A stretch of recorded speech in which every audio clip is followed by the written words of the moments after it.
Ráno, ktoré ťa naozaj prebudí.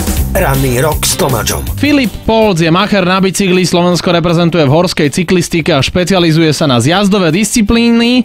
Úplne najviac mu sedia mestské zjazdy, najbližšie si urobí Filip výlet do Južnej Ameriky. Tak a je to už taká juhoamerická klasika. Ideme Chile a Brazíliu, vlastne prvé dve kola svetovej série mestských zjazdov. Najskôr to bude Chile v Valparaíze a neskôr to bude Santos v Brazílii. Čiže to sú také tvoje obľúbené destinácie, kde si podával kvalitne štandardné, dobré výkony, väčšinou si aj vyhrával. Nie je to pre teba aj také stresujúce z toho psychického hľadiska, že proste ty prídeš a všetci vlastne už polujú na teba, že dáme dole toho Filipa Polca? Tak presne tak, jak hovoríš, je to tak.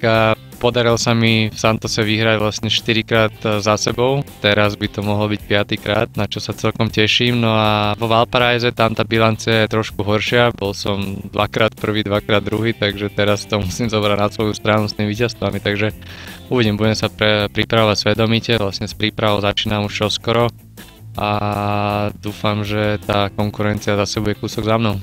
A keď ešte o ten termín jeden dopredu, Mikuláš, to keď ty si dáš normálne čižmičku, tú bajkerskú do okienka, tak tam nájdeš nejaké darčeky?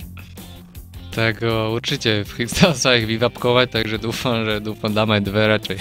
Nenechaj si ujsť ranný rok s Tomáčom každý pracovný deň od 6. Rádio Anténa Rock.